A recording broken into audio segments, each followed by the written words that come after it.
Is the Glock pistol actually a safer design than the SIG Sauer P320?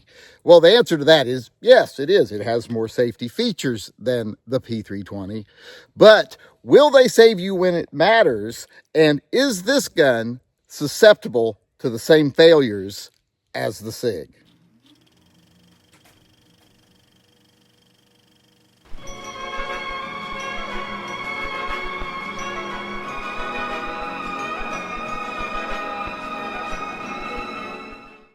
Hey everybody, Yankee here.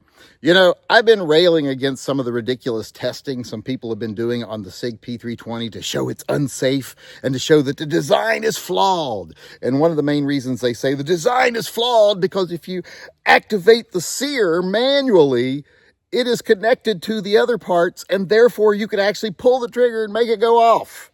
Well, is that true of the Glock also? Well, yes it is.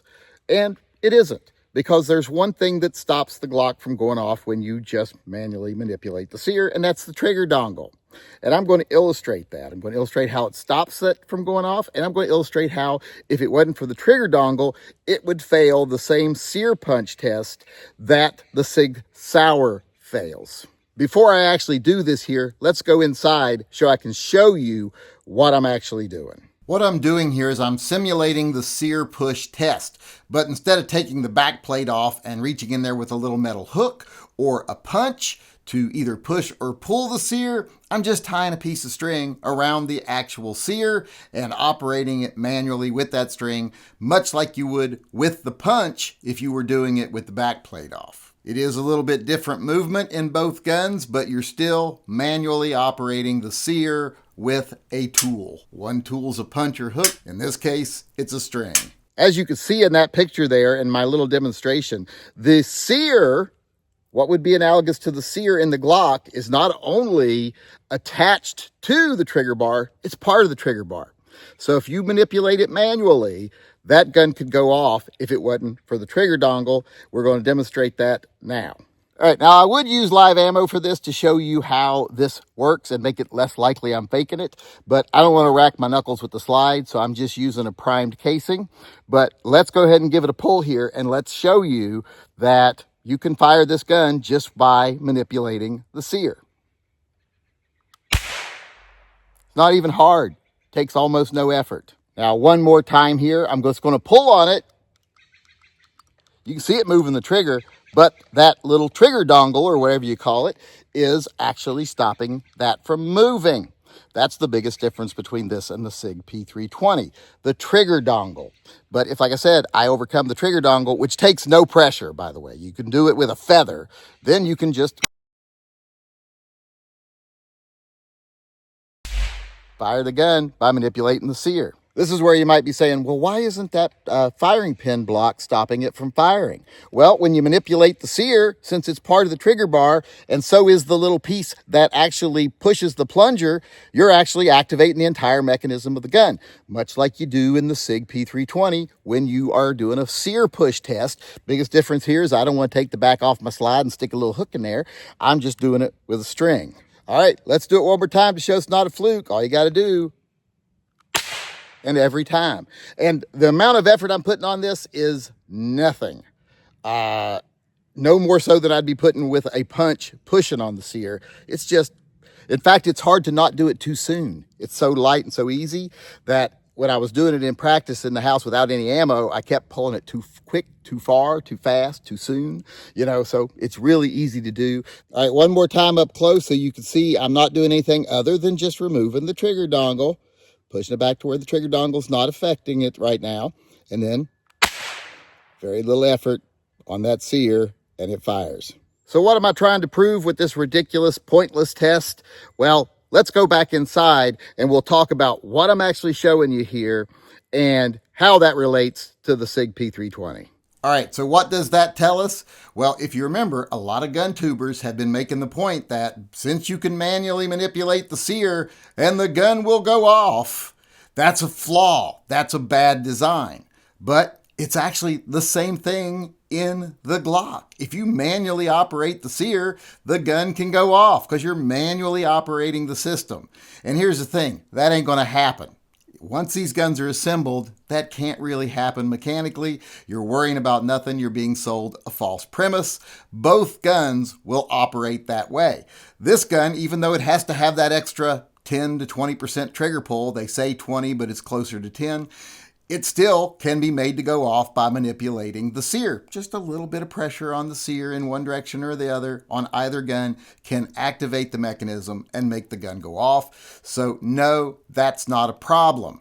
And once that was pointed out to a lot of the gun tubers that if you manipulate the sear, of course it's going to go off because you're manually manipulating the trigger bar, etc. They started saying, well, in the SIG, it's designed to where you can't manipulate the sear without actually manipulating the trigger bar. And that's a bad design. People were actually making that point directly to my face in the chats. But here's the thing. You can't do that on the Glock either. You can't move the sear without moving the trigger bar or the safety plunger activator here because they're one piece. On the SIG, they're actually multiple pieces, so there is some give. On the Glock, they're one piece. So if you want to make the argument that if you can manipulate the sear and make all the other mechanisms work, and that makes the gun dangerous, well, then the Glock is even more dangerous. Now, realistically, looking at those tests, another thing you can tell, like I said, is that that's never going to happen. This is a closed system. Nothing's going to get in there and manipulate the sears and the other mechanisms. That's just not going to happen. The only time these guns are going off is when the trigger is slightly pulled. So that whole notion that the Glock is safer because it has a trigger dongle would be true if sears were being mechanically manipulated. But they're not. That's not happening. If it was happening, well then yes, the Glock would be safer because it has the trigger dongle, but there's not a single case of that happening. Now you could have a case where a sear just mechanically fails, it breaks or something. That would be unusual to say the least, but if it did happen, a lot of people will say, well, the Glock can't fire because it's at an 80%. It won't fire from that. Well, people have already shown that that can happen. In fact, the FBI showed that that can happen if you go in and break the gun to where it actually moves from the 80% cock position forward enough, it can ignite a striker. It's a possibility. Not going to happen, but it's a possibility. And since people love to say just because something's possible now, that it's actually likely, well, you have to take that into account. But here's the thing, neither gun would actually fire just from a broken sear. Because if the sear broke, that would not actually manipulate the mechanism. You wouldn't actually remove the firing pin block on either gun. Neither gun would have an ND. They wouldn't fire. They would just go up, slam against the firing pin block, and stop. Now, if you look at the SIG, the sear on the SIG is actually safer because not only does it have the primary contact surface, it has a second ledge. So if the first one somehow broke or became worn where it didn't lock up anymore, the secondary one would catch it, and that would stop the striker. And if that didn't stop the striker, say that one was worn or didn't engage, well, then the safety would stop the striker. You wouldn't have an ND. You'd have to have a whole lot of failures there for that to happen. The reality of both of these guns is neither of them is going to go off unless the trigger's been acted upon. And if you act upon the trigger, that extra 10% or 20% of needing to be cocked doesn't matter because you're actually doing it by moving the trigger. You can see that when I manipulate the sear. So if you're going to say that the SIG P320 is absolutely unsafe because it doesn't have a trigger dongle on a mechanism that's very similar to the Glock, well, then the Glock isn't really safe either because the trigger dongle is not going to stop pressure from being put on the trigger, and that's when they really go off. So in situations where you're actually having negligent discharges, if you examine those situations, applied the same situation to the Glock, it would go off also. So when you're demonizing the SIG, through your ignorance, you're also demonizing the Glock. So you're helping out the anti-gunners even more than you think you are. Now, there are some times when the trigger dongle actually will stop a negligent discharge. Like I did a video back in the day where I put different striker-fired guns into a nylon holster and manipulated by running my finger along the side of the holster. The Glock was harder to make go off because a lot of the other guns, if you just hit the side of the trigger, that was enough to get the trigger to move. But on the Glock, you actually had to be right on the face of it to get it to go off because you had to release the dongle or dingus or whatever you want to call it. And that was a little harder than just the ones that didn't have that. So at the end of the day, the Glock is a little bit safer than a SIG. I will give you that. There are circumstances where the dingus or dongle will actually stop the trigger from moving, stop the gun from having an ND, but they're few and far between, and it is very unlikely that in a situation that's really dangerous, that dongle is going to do anything. So like I said, both guns would be equally dangerous in a holster that was activating the trigger. So in cases where you're in a holster, there's pressure being put on the trigger, which is pretty much every Kydex holster, by the way. And if that holster allows the gun to move up and down any or bounce when you're moving, that can go off. The Glock and the SIG both can go off in that situation.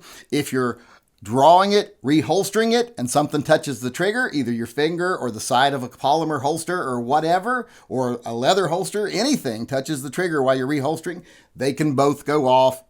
Requires about the same amount of pressure. There is a little bit of a difference because the Glock trigger's heavier, but when you're pushing something into a holster or you're running and something's bouncing, that difference in weight is minimal and really won't make much difference. So just making the trigger heavier on the SIG wouldn't really stop a lot of real world situations either. Just these hypothetical if situations would that actually be a factor.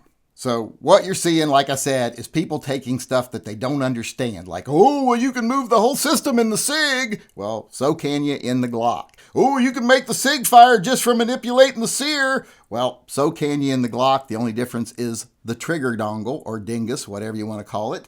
And like I said, that doesn't stop most real world situations. So the next step in that argument would be for the anti-gunners to say, well, you know, this gun operates internally just like that gun we already declared unsafe. So this one is unsafe also because that dingus don't do enough. And as far as trigger weights and partial cocks, all that stuff doesn't mean anything when something's actually activating the trigger. If you look at most of the negligent discharge videos where someone is like appendix carrying and bends over and the gun goes off because there's being pressure put on the trigger, those are mostly Glocks. In fact, the most famous ones are Glocks. I did a video not long ago where I looked up, I think it was 14 different cases of appendix carry fires while they're carrying, and the vast majority of them were Glocks. So that doesn't mean Glock is unsafe. It just means that if you do something wrong, a Glock will go off. And that's the same thing with the SIG. And while we're talking about people taking things they don't understand out of context and making them nefarious, let's look at a Glock here that's had an aftermarket trigger put in it. People put these in there because they want a lighter, crisper, cleaner, shorter resetting, faster trigger. And they put those in Glocks and nobody says anything about it. But look what happens when I just move my thumb enough to activate the dongle alone. Ooh, isn't that scary? The trigger pulled itself. Boo. But when the slide's on there, it's not going to do that. It is more likely to have an ND because of that lighter trigger, but that's the point of having a lighter trigger. Makes the gun easier to fire. The SIG was designed to be easier to fire, to be faster at firing, to be smoother when it's firing than the Glock. And when you design something to be quicker, smoother, faster, all that stuff, it's going to be a little more sensitive. So you have to be more careful with it. Just like you have to be more careful with the Glock if you change out the trigger to make it better. So in the end, is the SIG more dangerous than the Glock? Well, if you define danger by you have to take more precautions and you have to be more careful, well then yes, of course it is. Doesn't have a trigger dongle, doesn't have a half-cocked trigger or an 80% cocked trigger. It's cocked, ready to go. So it's been made to where it shoots, like I said, better than the Glock. It's much smoother, much crisper, much cleaner. And you don't have to pull the trigger to take it down. Remember back when people were saying the Glock was inherently unsafe because you had to pull the trigger to take it down? Did you agree with that? Because I didn't, and it didn't make a lot of sense. Because if you made sure it was unloaded, that isn't a problem.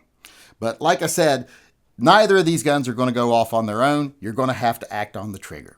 Now, if we start seeing cases of broken parts, because that's another thing people love to say, oh, the Glock is better because the parts aren't farmed out and blah, blah, blah. The Glock parts are way cheaper than the SIG parts. Anybody knows anything about metallurgy or construction or mechanics will tell you the Glock parts are nowhere near as good as the SIG parts inside. So if you're worried about that, you're worried about garbage. You've been fed a bunch of BS. Oh, it's outsourced or it's MIM. And they don't even know what that actually means or how that relates to other guns guns because they're just using information that sounds nefarious to try to make a point that isn't real. So reality is, like I said, the gun is a little less safe, but it's also better. It works better. It's easier to be accurate with. You can shoot it faster. The trigger's cleaner. And with that comes a little extra responsibility. But as far as risk goes, don't activate the trigger. Don't have it in a polymer holster that, puts pressure on the trigger and then allows the gun to move. Don't be drawing your gun and then reholstering it without being exceptionally careful, making sure something doesn't get in the way of the trigger. The holster, an outside piece of clothing or whatever, or more likely, your finger when you're reholstering, and you won't have problems.